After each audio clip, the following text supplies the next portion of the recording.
Stardate 5/20/22. We have encountered episode 4 of Star Trek Strange New Worlds, Memento Mori.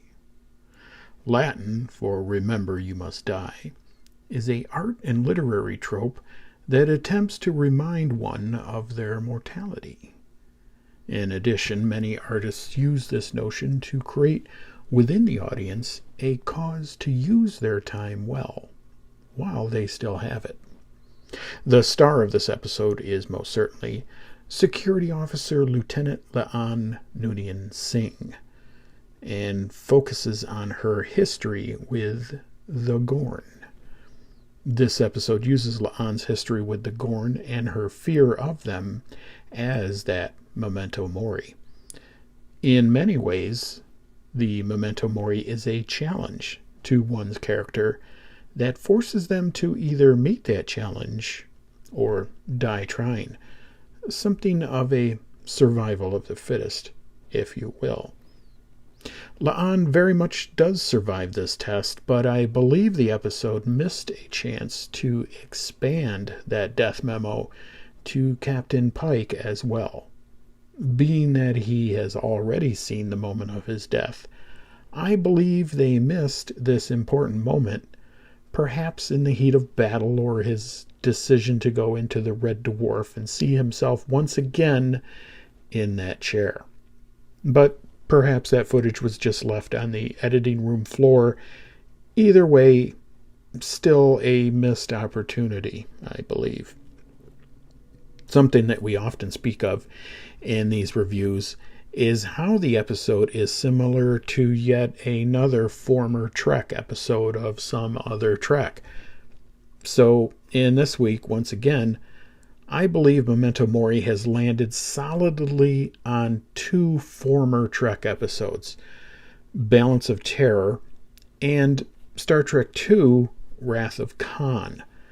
Both of these episodes are primarily ship-to-ship fights, where much of the episode surrounds a desperate space battle between the Enterprise and some other ship, or ships in this case.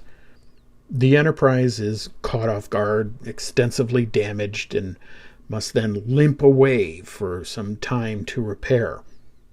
In Wrath of Khan, the crew escapes into the Mutara Nebula, where sensors will be unavailable and the ship near blind.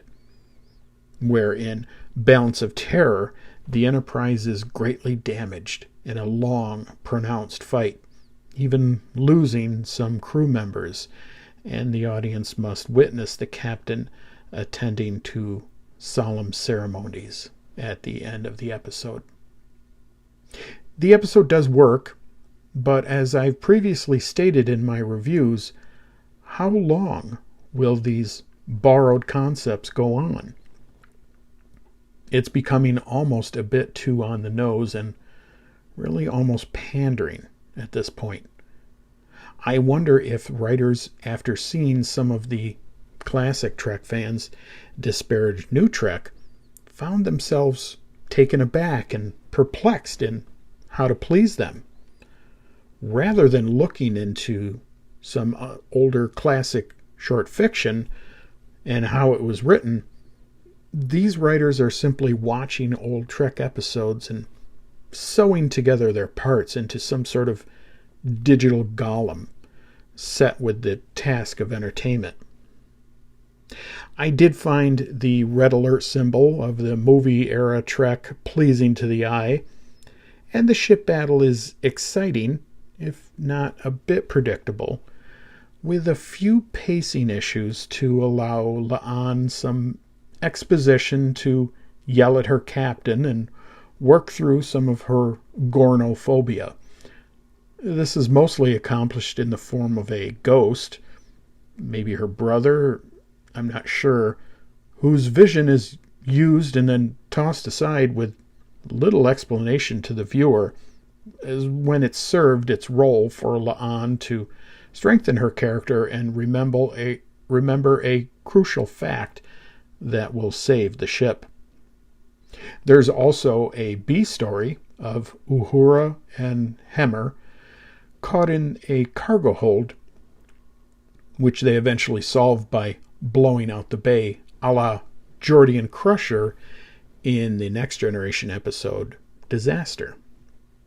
Also, there's a medbay story where medical supplies, somehow including all of the ship's auto sutures, a small handheld device that is kept in nearly every med kit, somehow they're miraculously damaged, leaving the doctor, Nurse Chapel, to save the day by sewing up an augment by hand, who we have just seen in the last episode has natural regenerative abilities.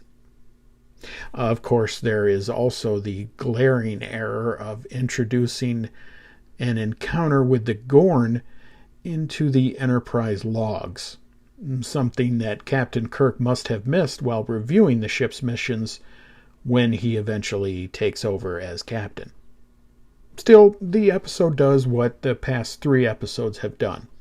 It succeeds in entertaining the viewer, albeit with a healthy dose of suspended disbelief, and more than a few bits of odd dialogue.